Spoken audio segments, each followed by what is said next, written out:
Boa noite, Dieguito. Como é que tá aí, meu querido? Na quarentena?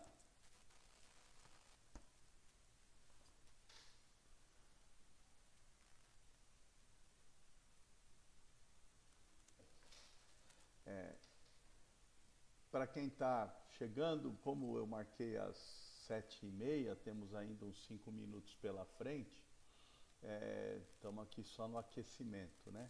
Se alguém quiser colocar ah, alguma pergunta, a minha intenção é estar pegando aquele texto que eu escrevi neste fim de semana e dando uma ampliada no texto, para poder eh, aumentar a nossa capacidade de reflexão, de pensamento a respeito desse momento que nós estamos vivendo, né?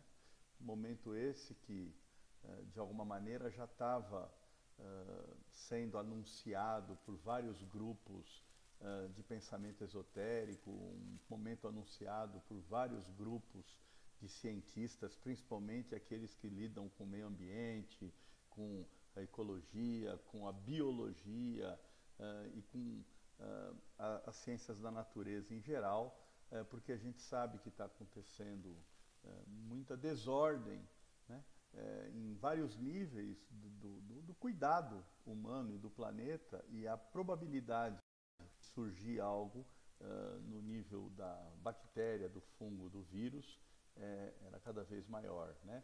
Nós temos alertas aí.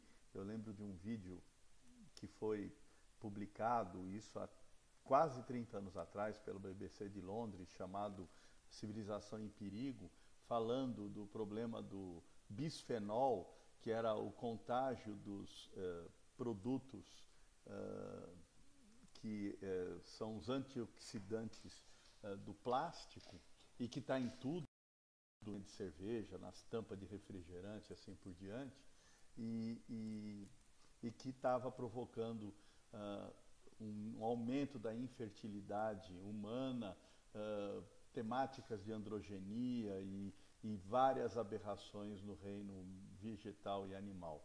Fora isso, toda a questão da poluição e outras coisas mais, né? Então, era óbvio que a gente está na eminência de acontecer algo, né?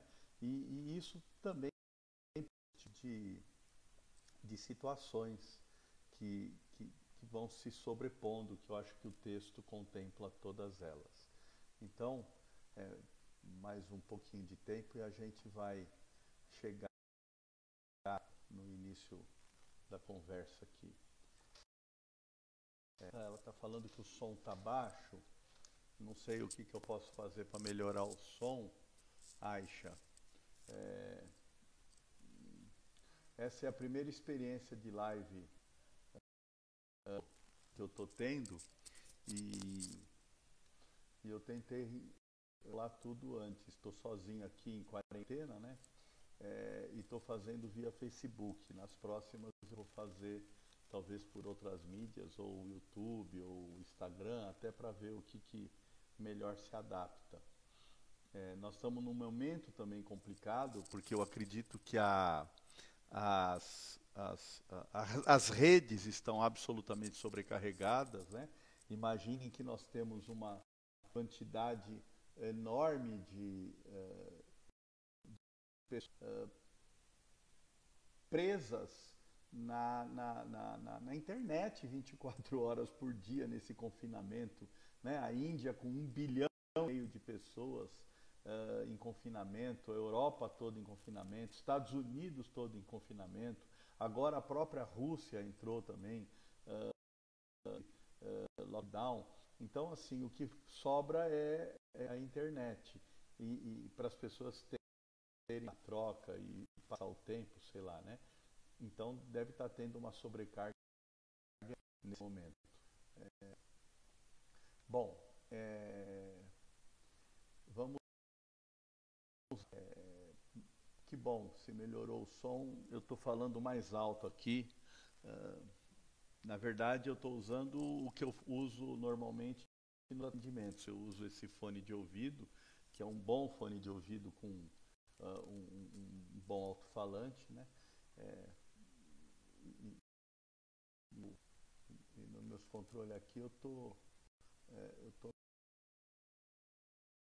no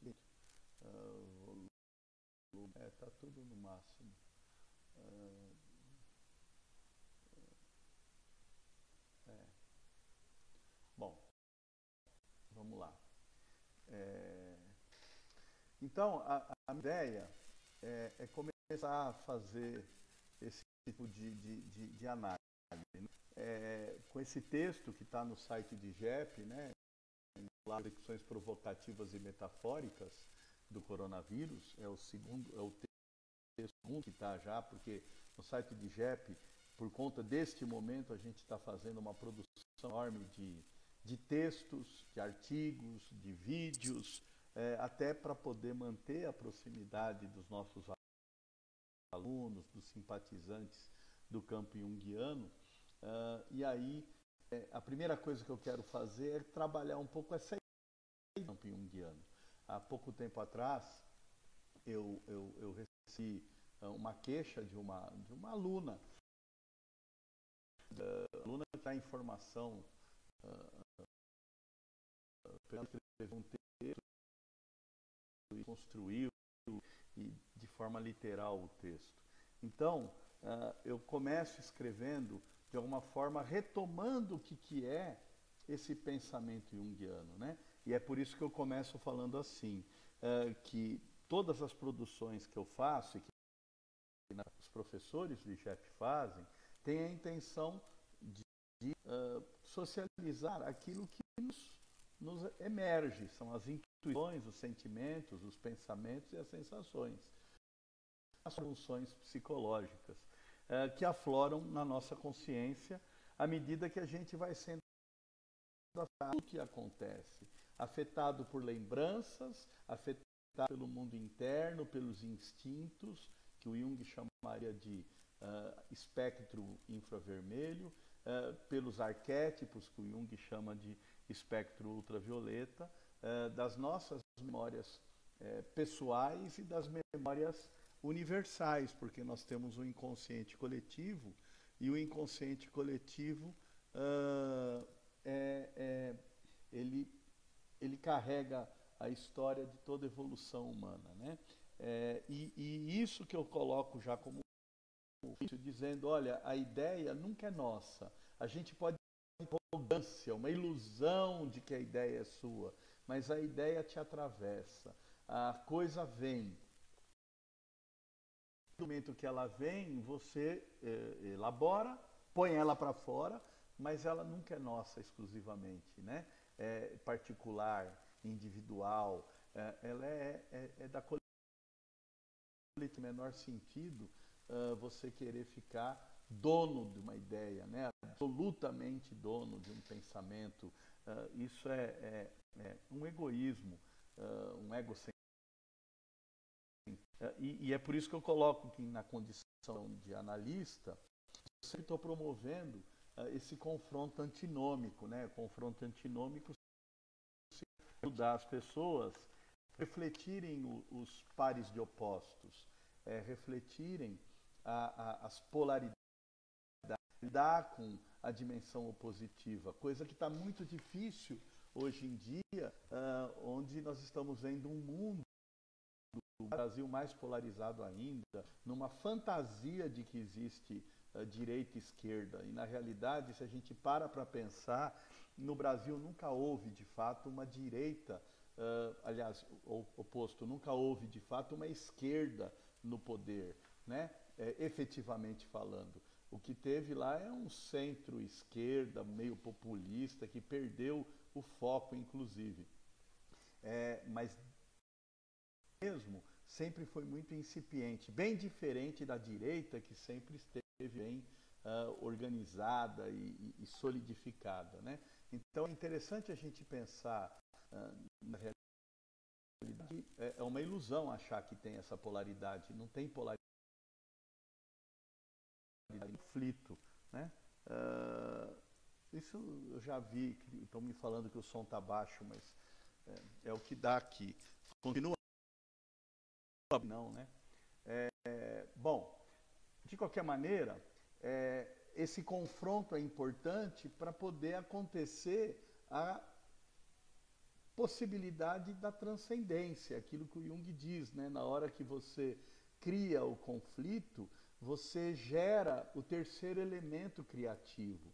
Senão, você fica num dos lados, e qualquer lado que nega o outro, ele é patológico, ele é doentio, ele é neurótico, né? O caminho tem que ser esse caminho do meio, né? Esse caminho da integração.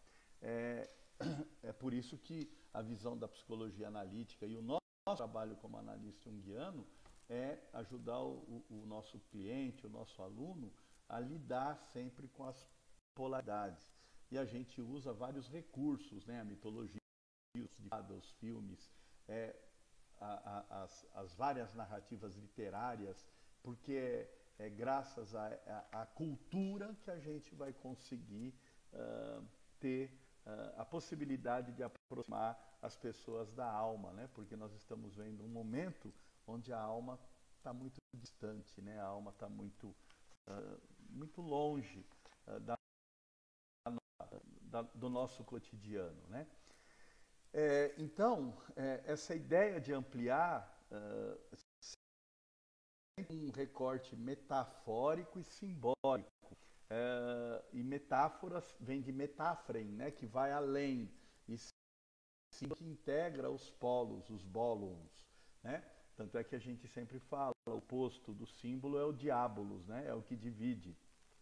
E quando você passa a lidar com a realidade simbólica, você passa a ver o mundo de uma forma mais relativa, mais grativa também, né? O nosso objetivo, como professor, como analista, é dar autonomia. Autonomia é ele deixar de ser um papagaio que repete coisas ou de ficar preso em condicionamentos daquilo que a família produziu consciente ou inconscientemente nele, e dá a ele a potencialidade de estar num caminho de realidade pessoal, autonomia amorosa, autonomia espiritual, autonomia científica, autonomia política, autonomia religiosa. Ou seja, você não fica preso a nenhum tipo de julgo. Toda vez que a pessoa está presa num julgo, ele está sem autonomia, ele virou um escravo, né? Ele entra naquilo que nós chamamos de complexo do colonizado aqui no Brasil, né? Então, para você diminuir a autonomia da neurose, você tem que dar a autonomia do para se aproximar da totalidade, né?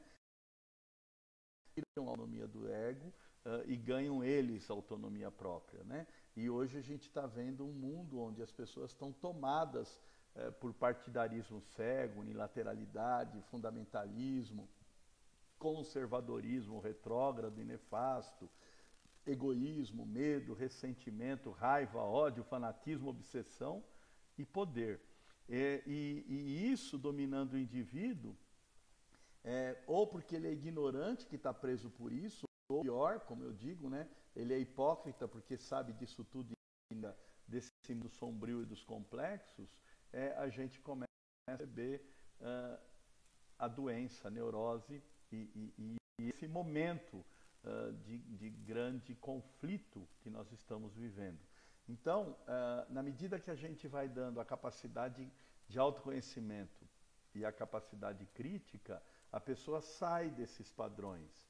E é exatamente esses padrões, psicossomaticamente falando, que faz com que o sistema imunológico fique deprimido.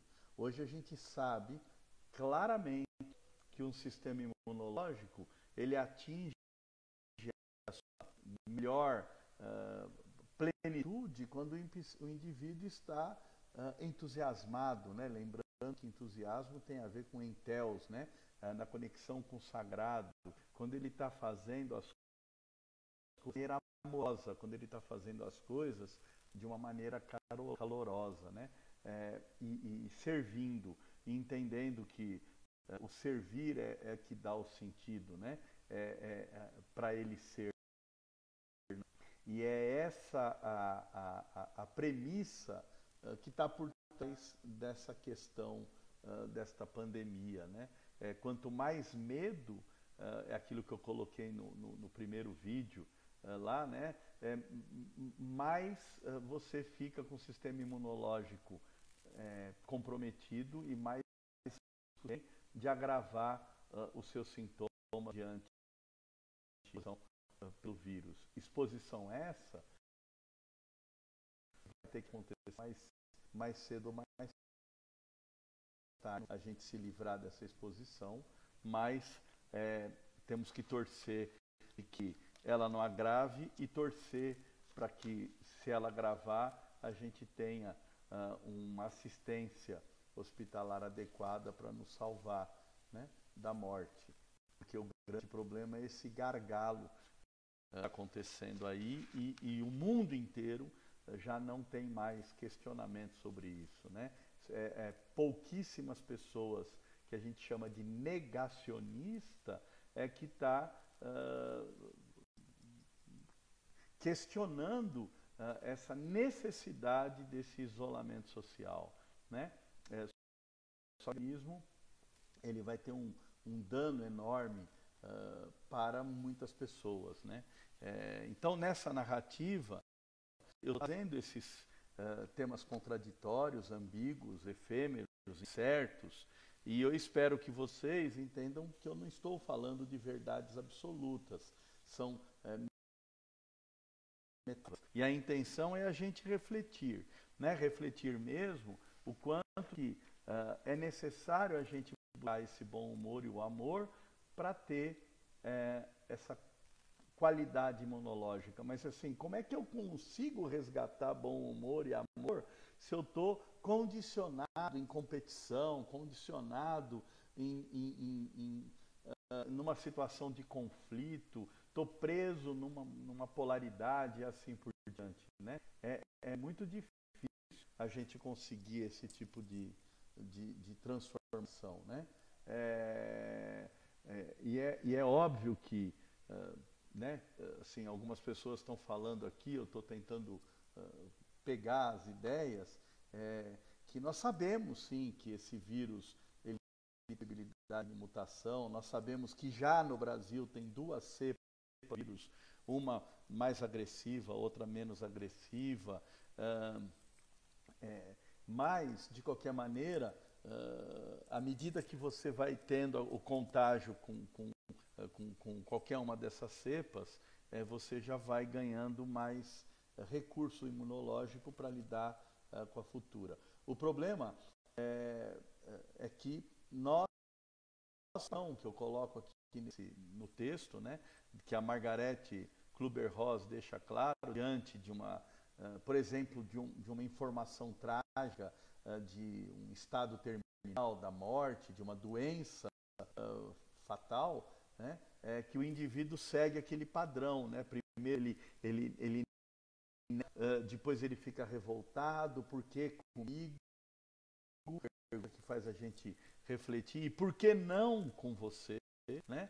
Depois ele vai para a barganha, aí ele deprime, e só depois que deprime que ele pode ter um salto evolutivo, né? Uma ampliação de consciência.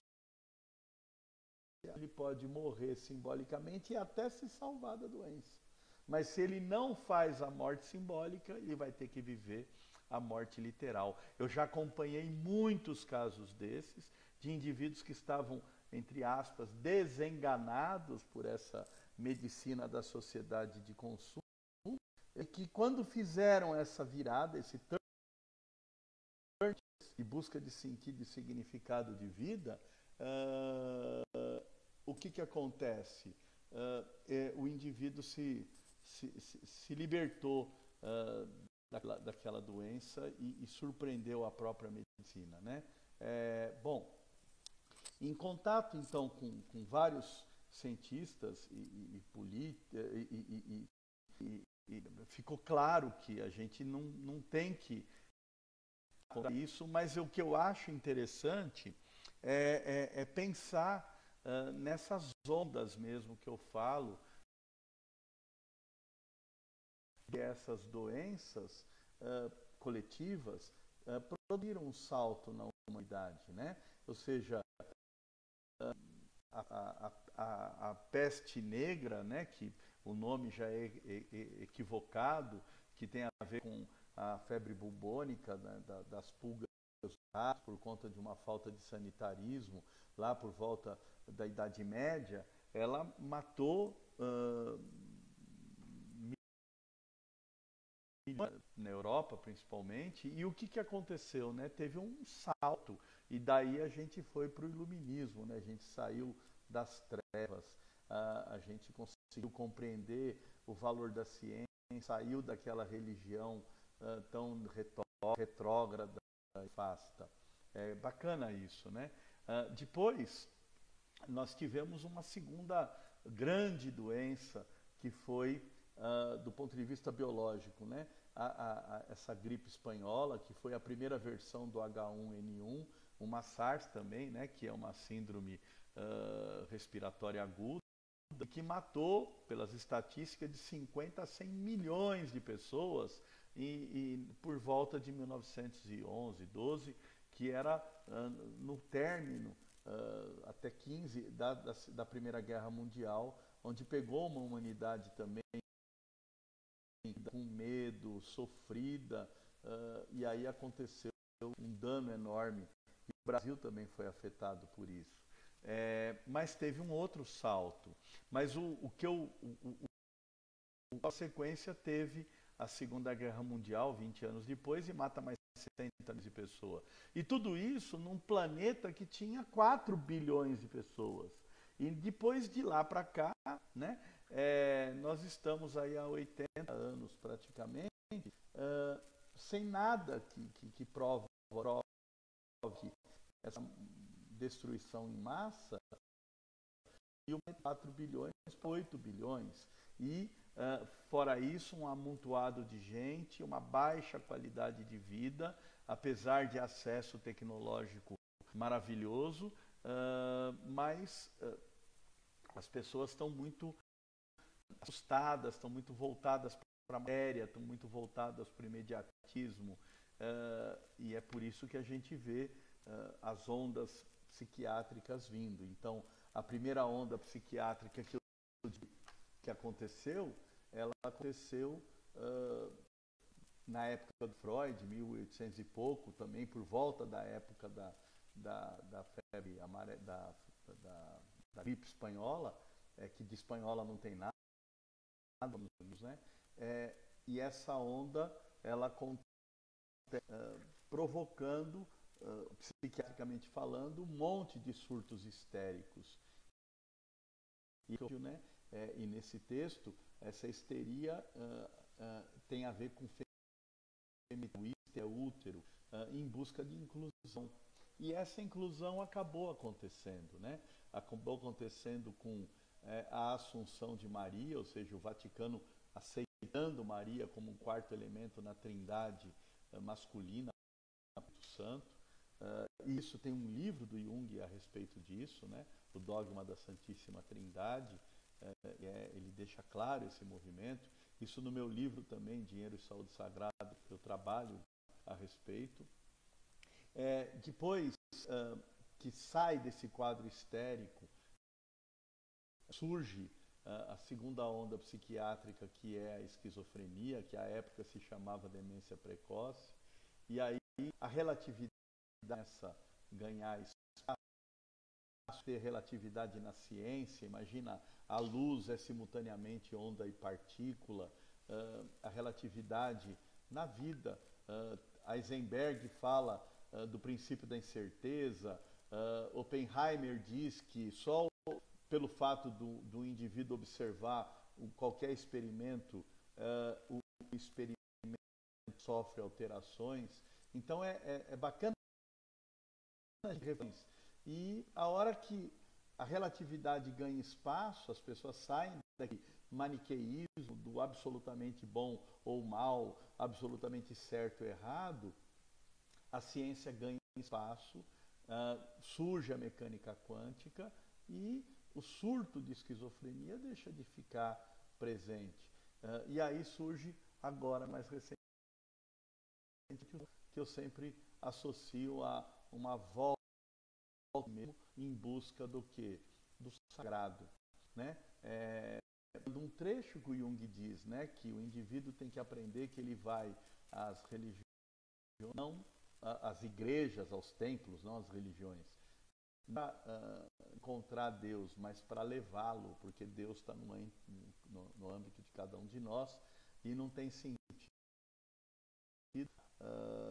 qualquer despachante pagar por isso, né? Não tem lógica.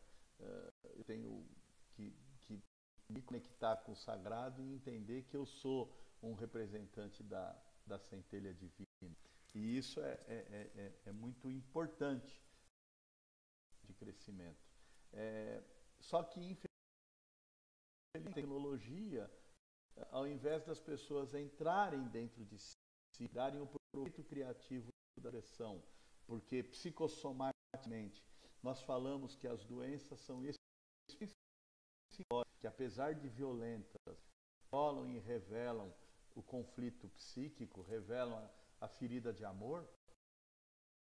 A tecnologia deu remédio, resgatador de serotonina, né? Deu drogas, os anestésicos, e aí a gente tem uma tomando antidepressivos há 20 anos. Né? Imagina, tem 30 anos o Prozac, a Flux, usando Rivotril para dormir, usando álcool para dormir, usando droga para poder se sentir mal-estar, e não entende que a palavra mal-estar fica a possibilidade de questionar aonde eu estou. Se eu estou em mal-estar é porque eu estou onde eu não queria estar, com quem eu não queria estar, né? Queria estar. E aí o meu caminho é repensar o mal-estar, medicar o mal-estar e ficar lá, né? Absolutamente anestesiado e me tornando um bem de produção, um autômato, né? Consumindo e imaginando que um dia a vida vai ficar melhor, mas não fica, né? Por quê? Porque eu não tenho sentido de vida. Eu perdi o logo. E é isso que o processo de autoconhecimento pode resgatar, né? Dar para a pessoa essa busca, dar para a pessoa esse caminho, né? Por isso eu entendo que a partir deste momento, né, no meio dessa depressão medicalizada, não vivida e transformada em algo positivo, que esse algo positivo para mim seria essa revolução aquariana anunciada por Cristo há 2000 anos atrás, acontece então um retorno, como se fosse aquilo que a gente chama, numa visão da psicanálise, de mecanismos, né? Contra o medo da mudança, eu volto atrás. E começa a surgir um vírus psíquico com movimentos fascistas, religiosos que praticamente usam, mas negam tudo que existe de Cristo, retornando a um javismo do Antigo Testamento, onde o patriarcado é absolutista, a mulher é um objeto que tem que ser, e abuso, que tem que simplesmente dizer amém e seguir ao macho. Ele que decide se ela vai estudar ou não vai estudar, ele que decide se ela vai ter ou não vai ter filho. Aí inclusive nega o gozo dela, né? Porque se ela gozar, ele começa a desconfiar que ela não é séria. Olha que incrível, né? Ela deixa de ser impecável, ou seja, ela deixa de ser aquela que não peca, né? É incrível isso. E isso está ganhando espaço. E junto com esses movimentos, começam a surgir uma realidade que nós estamos vendo que leva a esse conflito maior, né? Da nossa realidade. E é nesse sentido que, como uma reflexão provocativa, eu coloco o advento desse vírus, né? Porque nada em toda a humanidade, em todo o sistema que a gente chama do mainstream desta realidade capitalista, neoliberal, consumista, materialista, que está, né, em todos os lugares, inclusive na grande maioria dos templos. Né, como o orientador do doutorado, há 20 e poucos anos atrás, já tinha lançado um livro brilhante, o Leonildo, onde ele diz, olha, os templos viraram, né, a serviço do mercado. Tudo está voltado para esse grande Deus que a gente nem sabe quem é. Né? O que o mercado acha que é bom, vale. E a gente tem que fazer tudo pelo mercado. Né? Quem é esse Deus mercado? E por que a gente idolatra esse Deus mercado? Essa deusa razão e essa filha matéria dessa conjunção entre mercado e razão. Será que nós não temos que retomar o outro lado, né? A antítese do mercado, a antítese da razão e a antítese da matéria? Será que não é isso que esse vírus está possibilitando para nós? Né? Então, nesse texto, eu vou colocando todos esses tipos de reflexões, né?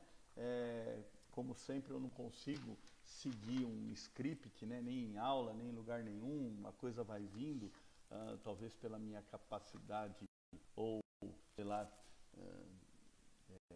forma intuitiva de ser, né? Mas, assim, o que eu acho que a gente tem que refletir agora é o que significa esse vírus na nossa realidade.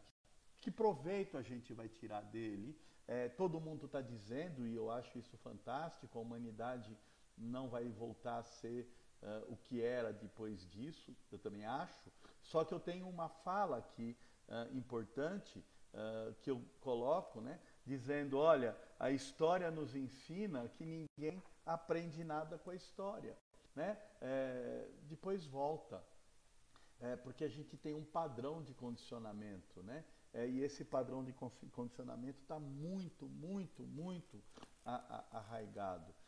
E aí, o que a gente faz com esse padrão de condicionamento, né? Como que a gente subverte ele? É muito difícil, né? Mexer com isso. Adiante, né? Então, essa peste está querendo trazer o quê? Né?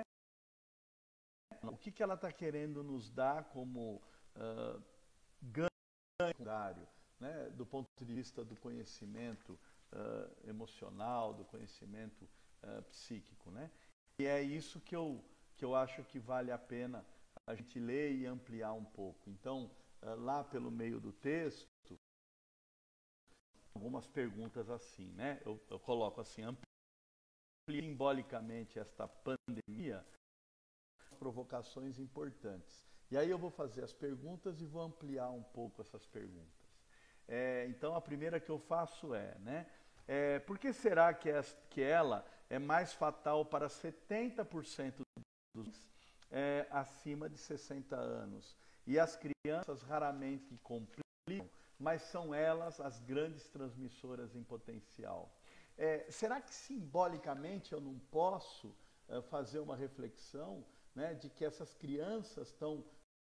Aquela pergunta que eu vejo se falar, até propaganda teve, mas ninguém de fato para pensar que mundo que eu estou deixando para os meus filhos, né? Que mundo é esse que eu estou deixando? Né? Qual é a lógica de eu estar acumulando, acumulando e deixar um mundo inabitável? E eles, né, de alguma forma, estão sendo os transmissores do vírus que está matando esses machos alfa que estão no poder. É interessante a gente refletir isso. Será que não é para esses caras, né, assim como eu, há 6 anos, refletirem sobre esse poder, né, absolutamente androcêntrico, né?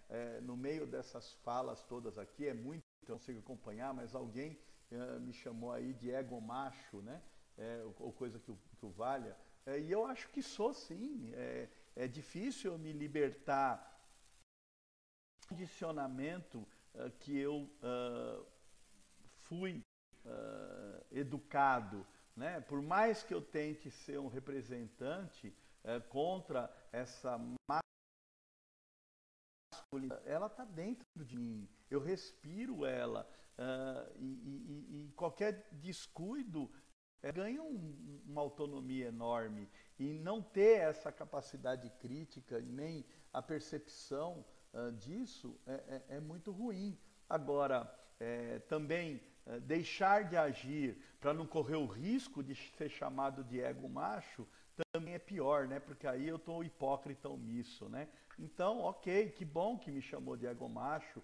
Tente só, de alguma maneira, justificar porque chamou, aonde que está vendo isso, em que eu estou podendo aprender com essa percepção que você está tendo que eu não consegui ter, né? É interessante isso, né? A gente tem que aprender a refletir. Pelo menos naquela fala que eu digo que na passagem de Cristo tem lá um momento, né, onde ele disse: alguém te dá um tapa, ofereça a outra face. E aí fica a questão, né? O que é oferecer outra face? Oferecer outra face é mostrar o seu outro lado, né? O lado que o outro não pôde ver e que talvez se ele visse, ele não te daria o que eu estou mostrando, ou o porquê que você está me vendo só de um lado e não consegue me ver dos dois lados. Eu não tenho um lado só, eu sou plural, eu sou múltiplo e eu sou, inclusive, absolutamente ambíguo, né? Ainda bem, porque sou humano. A gente refletir sobre essas coisas. De qualquer maneira, que não foi para mim, mas eu gostei, eu peguei para mim, né? E eu agradeço, porque é importante a gente ter essas percepções aí. Bom, então, essa é a primeira pergunta. Será que o fato da criança estar protegida e esse homem macho, acima de 60 anos, o mais sensível, não é para pensar por trás disso, né? É interessante. A segunda pergunta: por que os ataca preponderantemente os pulmões e psicossomaticamente, junto com a pele, são responsáveis pela manutenção da vida, né? Porque é a troca, né? Isso eu trabalho lá no meu mestrado no passado, é a capacidade de dar, receber, retribuir, e quanto mais medo, mais eu seguro o ar e eu não consigo soltar o ar, e aí esse ar não flui, e se ele não flui eu não tenho troca, e sem troca não tem transformação, porque não tem vida, né? E o pulmão tem a ver então com essa questão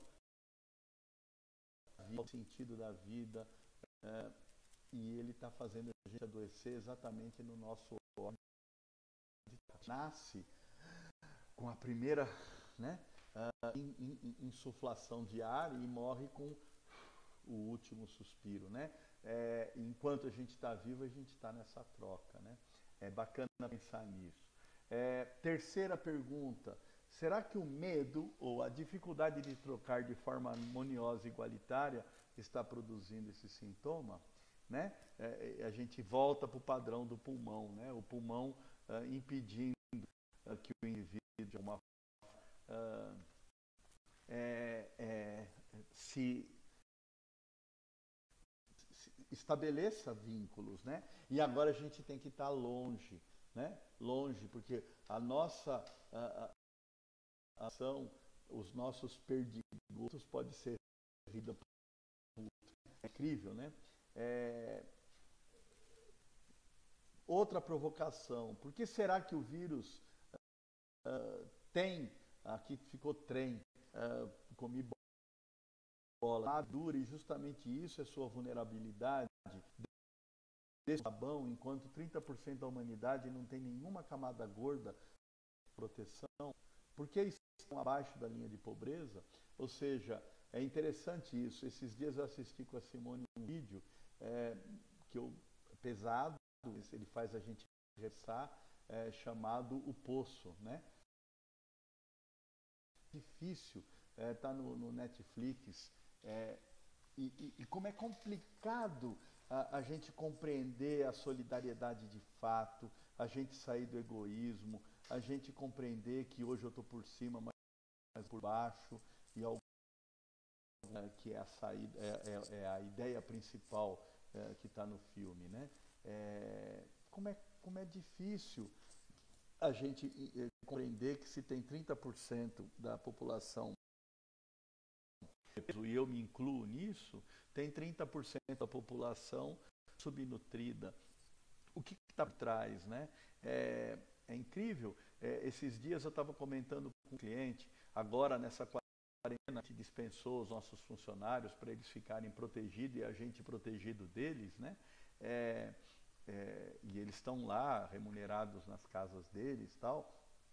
E aí começamos a mexer nas dispensas, nas coisas da casa.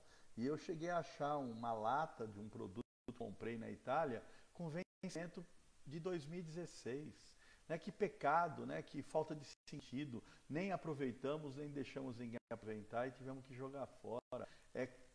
Quanto desperdício, quanto que o lixo de pessoas que estão nessa condição da pirâmide acima, da grande massa, acaba produzindo, e isso faz a gente lembrar daquele do que ganhou um tremendo monte de prêmios, que é Ilha das Flores, né? E vale a pena para assistir para o YouTube o documentário, né? Que é de 30 anos atrás e está extremamente atual, né?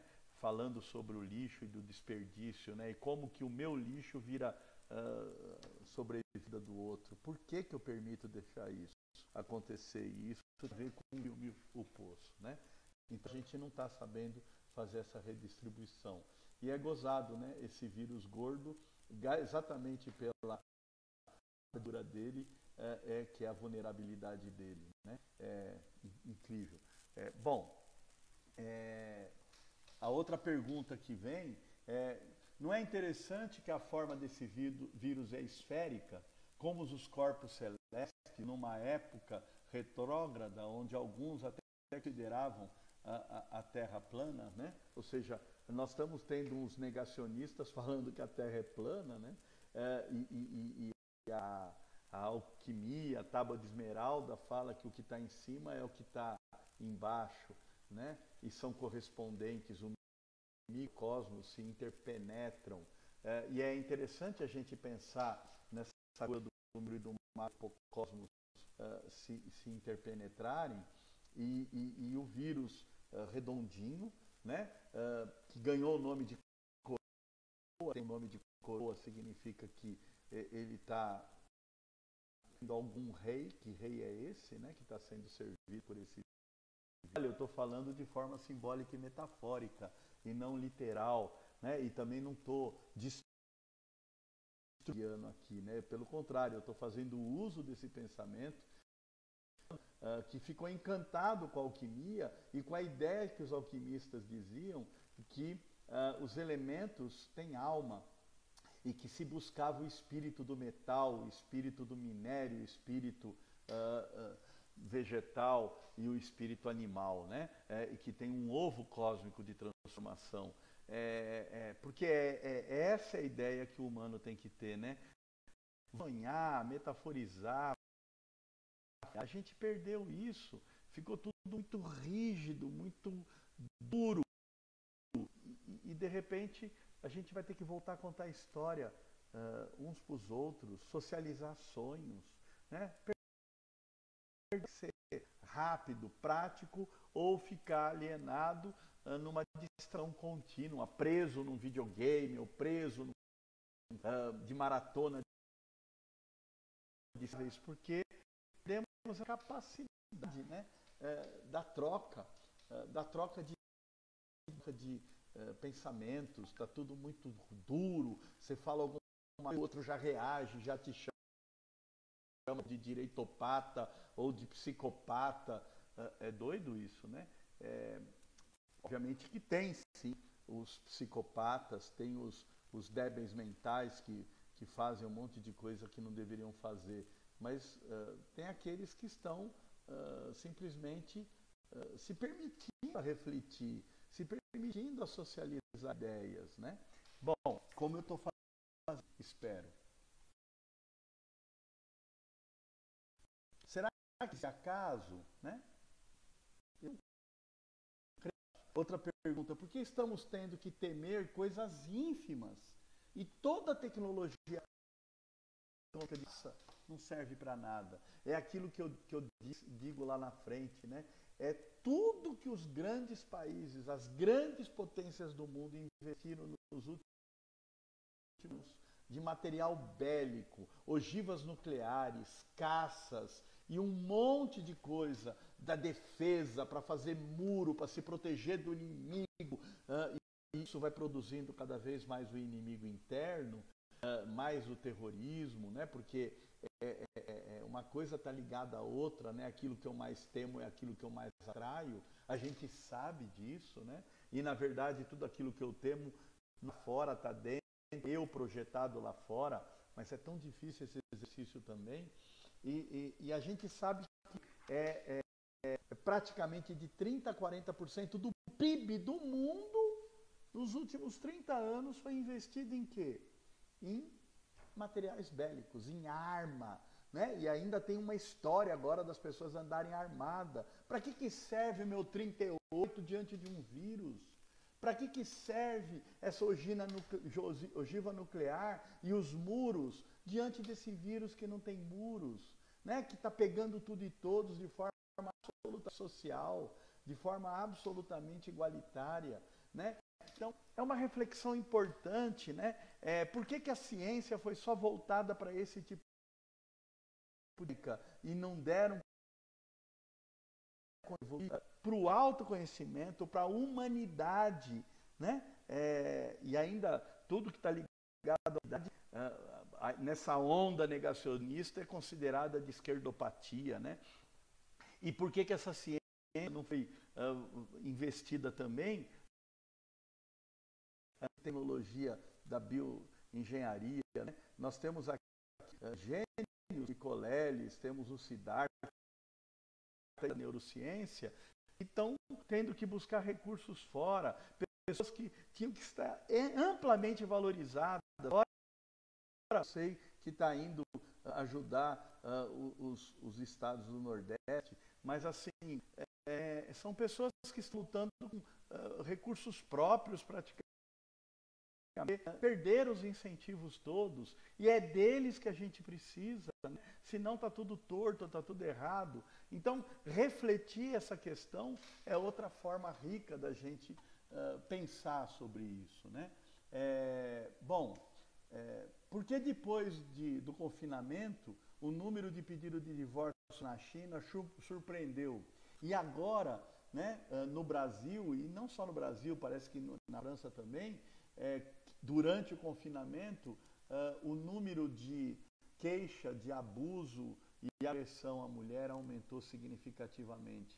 Ou seja, significa que esse machismo patriarcal continua ainda imperante.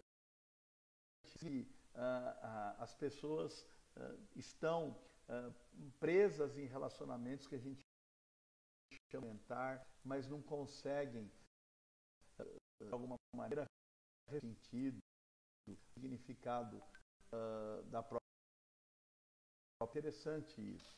Bom, e aí, outra coisa que eu andei vendo aí, estão falando alguns indivíduos que a manifestação desse vírus tem a ver com implantação da tecnologia 5G. Pode ser, pode não ser, a gente não sabe, né? De fato, as ondas eletromagnéticas interferem num nível absolutamente sutil, mas se elas podem interferir a ponto de fazer com que um vírus que preponderantemente ou unicamente animal se agredir humano, esse vírus ele foi produzido para poder provocar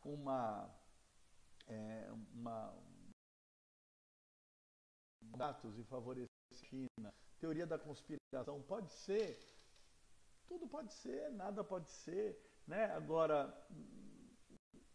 estamos num barco só, como disse o Papa, e é esse barco que tem que ser cuidado, e esse barco se chama Gaia, né? E é dele que a gente depende, né? E não cuidar desse barco é muito difícil, né? Outra pergunta que eu faço, por que ninguém fala tanto da África, agora está falando, mas a gente não viu nos noticiários essa praga de gafanhoto, que é quase que bíblica, que está devastando o continente africano, pegou mais de 5 países, praga de gafanhoto do tamanho do gal, né? Onde que a gente viu o noticiário disso? Mas por quê? Porque eles não representam nada para a economia global. Então ninguém está nem aí com quem está lá embaixo do poço. A gente está preocupado em subir o poço para estar lá cada vez mais no alto. Mas baixo é que alavanca quem está em cima, né? E é difícil ter essa percepção. E de repente, muitas vezes eu tenho que ir para baixo para poder descobrir o sentido do para cima, né? Será que temos que voltar para a caverna, né? Essa experiência para poder ver aquilo que a gente estava vendo lá fora? Porque assim, negar a caverna é tão patológico quanto ficar só na caverna, né? Eu tenho que saber fazer esse jogo, né, do dentro e fora, né? E aí, pegando Jung, que faz isso, né? Que divindade está por trás desse momento que nós estamos vivendo, né? Bom, é interessante pensar nessas coisas assim, é interessante a gente refletir possibilidades, refletir caminhos, né? Porque, no fundo, o Jung tem essa frase que eu acho genial, né? Dizendo que os deuses se tornaram e fazem as maiores estripulias dos médicos e agora estão fazendo estripulias para toda a classe política, né? Porque os políticos vinham numa direção absolutamente neoliberal, de Estado mínimo, nessa fala absolutamente obscena, na minha visão, né, de mérito, sem fazer com que antes da tenhamos uma base de igualdade, né?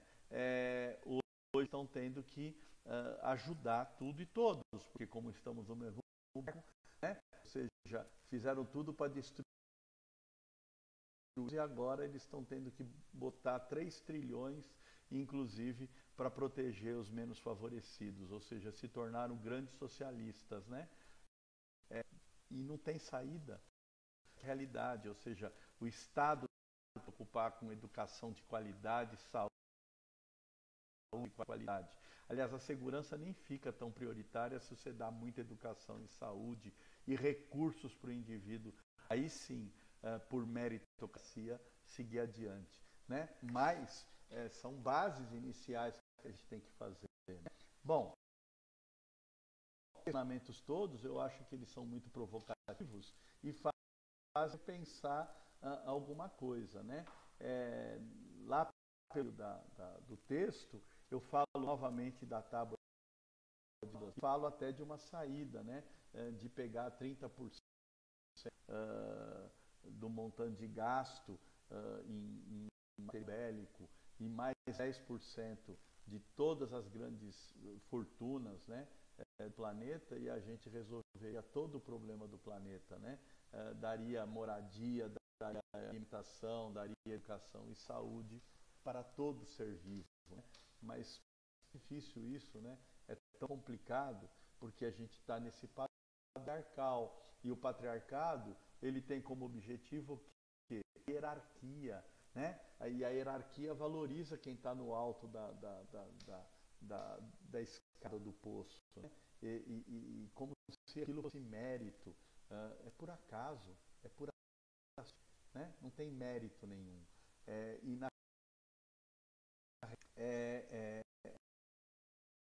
em algumas outras questões aí, né? Porque, assim, a doença do outro é minha, né? E como fazer essa transição, né? Então, esses bens e serviços precisam ser do Estado, sim, né? E aí, mais uma vez, repensar as próprias religiões, né? Aquilo que o Wall Street fala, a cobiça é boa, né? Será que a cobiça é boa? Né? A ganância é boa? O indivíduo tem que ter ganância, sangue no, né? Boa. É boa para quem? Né?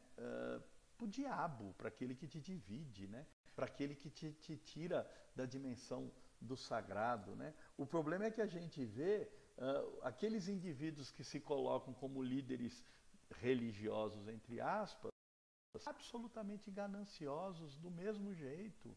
Né? A ganância de ter cada vez mais membros nas suas igrejas, ter cada vez mais dinheiro e fazer parte dos 100 mais ricos do mundo, como já alguns já estão fazendo.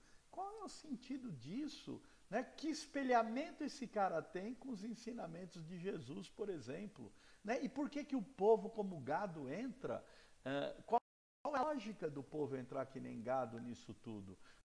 Que se dando a oportunidade para a gente parar num dia como hoje, né, e refletir essas bobagens que eu estou falando, né? E será que alguma dessas bobagens vai reverberar e vai conseguir tirar ao menos um único ser dessa condição de alienado para começar a pensar de uma maneira mais humana, mais amorosa? Né?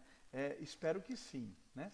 Bom, então, aquilo que eu coloco, levar a sério a realidade da alma, por meio da relação com o mundo, dos espíritos e das imagens, é o que vai salvar dessa situação, né? É resgatar a alma daquilo que eu estava falando, dessa que assolou e a gente negou. Bom, dando continuidade um pouco aqui, eu sei que eu estou indo rapidamente, mas é que para dar espaço para depois a gente interagir um pouco, né? Eu vou conseguir dar nessas participações aí. Então a gente precisa de alguma maneira pensar essas questões, e lá pelo meio do texto eu pego umas ideias que vêm da Blavatsky, da teosofia, que também permeia o pensamento de Steiner, onde ele diz assim que existe um padrão que eu não uso no texto propositadamente, mas ele fala um padrão luciferiano, né, que é da lua velha, que é, por inveja, tirar a dimensão do corpo, né, a dimensão material do humano. Porque ele é dotado de corpo e espírito, né? E essa legião só tem o espírito, né? Lembra do filme do Wim Wenders, né? Tão perto e tão longe, ou Asas do Desejo, que depois o Nicolas Cage fez lá, Cidade dos Anjos, né? Como é difícil você não ter a materialidade. E a dimensão luciferiana, pela inveja da materialidade, é isso, né? Aquilo que eu não posso ter, eu destruo no outro. Ele quer destruir a nossa corporalidade. É interessante pensar nisso. E quem é que faz isso, né? Esses pensamentos mentalistas retrógrados, que fazem o indivíduo destruir a própria materialidade, sonhando um dia ficar no paraíso. É isso que leva o indivíduo, por exemplo, a se tornar um homem bom, ou se tornar um escravo na mão.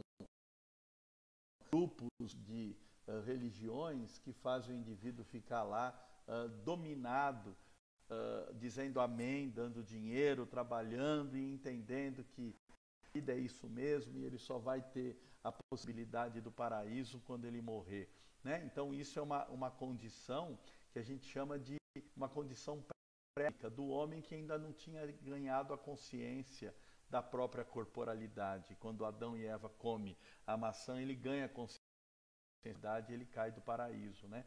Então esses tipos esse movimento luciferiano, perca a conexão com o corpo, né? E volte na condição lá, né? Imaterial.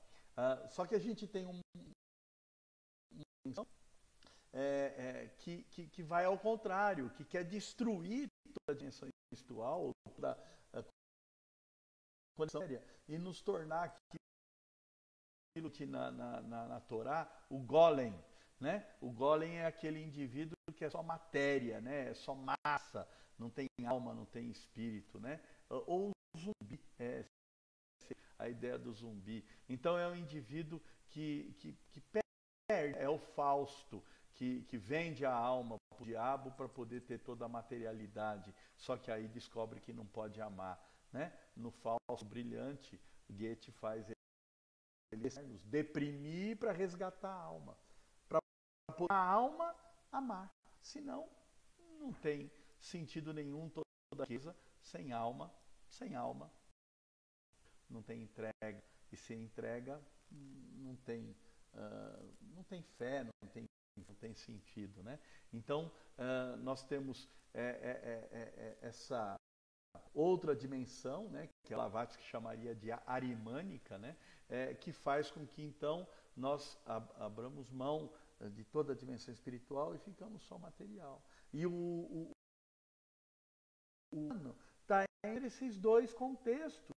Só que o que eu coloco no texto é que neste momento, por conta da vinda do Cristo cósmico, da Revolução Aquariana, parece que essas duas forças, né, luciferianas e arimânicas, se juntam, né?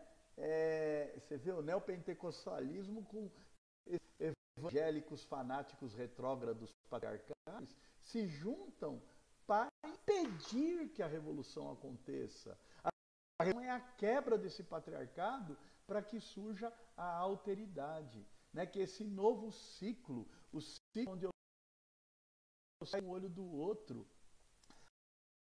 desse amor altruísta, né? Que liberta, que dona. Então eu entendo que esse vírus está permitindo que a gente volte a se aproximar desta dimensão integrativa, né, onde a gente consegue unir corpo e transcender para essa possibilidade de servir a Deus, que é o Self, que está dentro de nós e não fora de nós.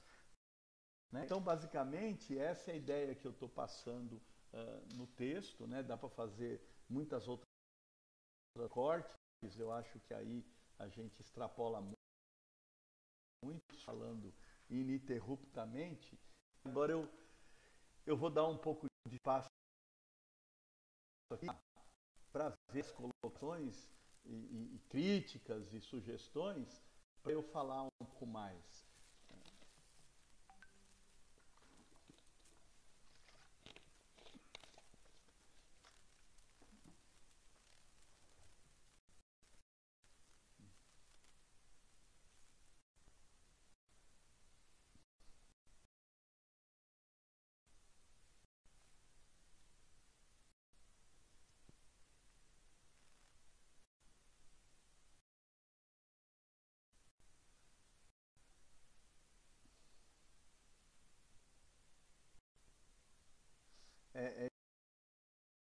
o patriarcado para chegar na alteridade. Não é voltar para um ciclo matriarcal, aprisionado nesse patriarcal. É integrar os dois para poder chegar nessa colocando do amor. A Gilda está falando que começou panelaço. Será que o Bolsonaro está falando outra vez? Né? O Bolsonaro da noite que fala na televisão é de fora e posta coisa nas mídias sociais. Parece aí tem uma aula de transtorno de personalidade ou transtorno bipolar, né? Então nós temos um indivíduo à noite e diz outra de manhã. É interessante pensar isso, né? Porque lidar também com esse tipo de realidade, né? A tábua de esmeralda, Leonardo, são 7 leis que o Jung pega, vem de Hermes Trismegisto, considerado grande, isso é da alquimia, e fala de 7 princípios importantes. E isso tem mais ou menos publicado, está num chamado há uns 500 anos atrás, 600 anos, e ela fala desses 7 princípios. E o primeiro da tábua de esmeralda é o princípio do mentalismo, né? Nada é tudo da mente, e a mente mente o tempo todo para nós, né? E a partir da mente tem que lidar com outros princípios, polaridade, princípio do gênero, princípio da ação e da princípio que eu já perdi o que eu falei. Mas assim, são ao todo são 7 princípios, e esses 7 princípios eles acabam nos dando a possibilidade da transmutação mental, né? Então assim, o princípio que chamam, falando o nome certinho, correspondência, vibração, né? Ou seja, antes de tudo vibra, né? E a gente sabe hoje que aquilo que nós chamamos de matéria nada mais é do que um amontoado de átomos, moléculas, que estão numa vibração próxima do zero, e por isso que está materializado. Mas se aquilo ganha uma vibração, o dobro da luz vira pura energia. Então energia e matéria são 2 polos da mesma realidade, né? Assim como alma de um lado e nesse sentido que dá para te metaforizar todas essas coisas aí, né? Polaridade, causa e efeito, ritmo, gênero. Transmutação. Vamos ver aqui a Cristina. Esses 2 arquétipos em conflito. Cristo durante a Quaresma, que é uma época importante, né? Se intensificou nos colocando no momento ou seja, o que vai nascer, né? O que vai vir nessa Páscoa, né? Nós estamos, né? E quem sabe esse vírus, né? Advento aí, né? É isso.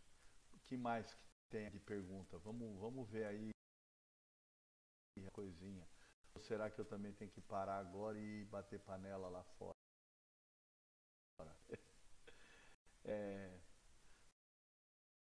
Bom, a minha forma de expressar, eu sou um cara mais livre, e apesar de falar de uma forma talvez até mais coloquial, por trás dessas falas, e é por isso que é importante ler os textos que eu coloco,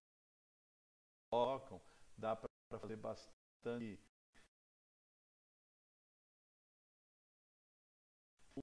O legado que o Jung nos deixou é uma beleza sem um crescimento enorme para todos nós.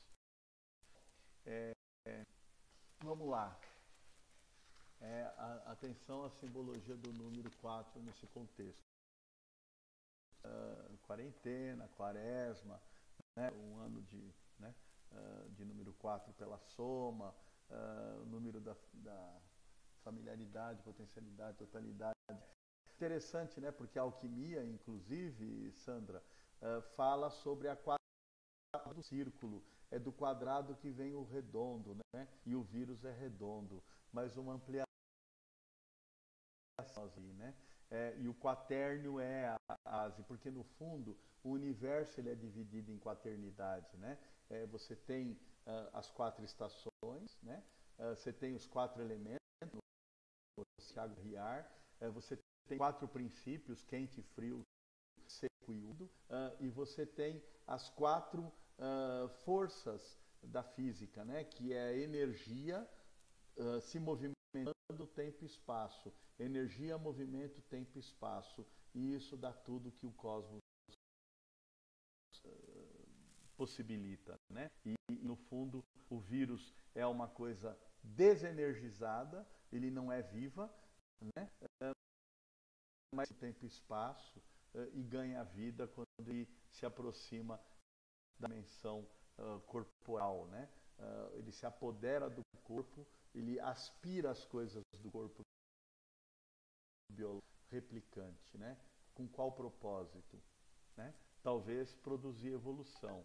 Existem várias teorias falando que nós chegamos na dimensão humana graças à influência de vírus que provocaram uma determinada espécie, provocando o surgimento de uma espécie que para uma aberração, mas que era muito mais evoluída e aprimorada. Do mesmo jeito que um vírus da chikungunya ou uma anencefalia ou uma hidrocefalia, um outro vírus pode produzir um aumento do telencéfalo, como aconteceu para o ser humano na evolução, e algo produziu o cérebro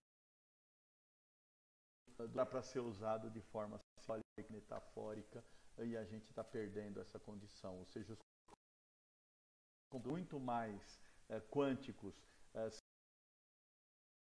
nós ficando cada vez mais binário. Bom, eu acho que já chegou o momento de eu estar encerrando, né? Na realidade, eu falei que tinha dado meia hora, eu perdi. É assim mesmo, as minhas coisas já é 40, né? Eu comecei exatamente às 7h30. Eu agradeço a atenção de todos, a audiência. Espero ter contribuído com reflexões e atingido o meu propósito. Essa, como eu disse, é a primeira experiência. E na próxima eu vou estar mais, inclusive, capacitado tanto com tecnologia para não travar, para não ficar baixo o som, quanto com talvez uma reflexão crítica dessa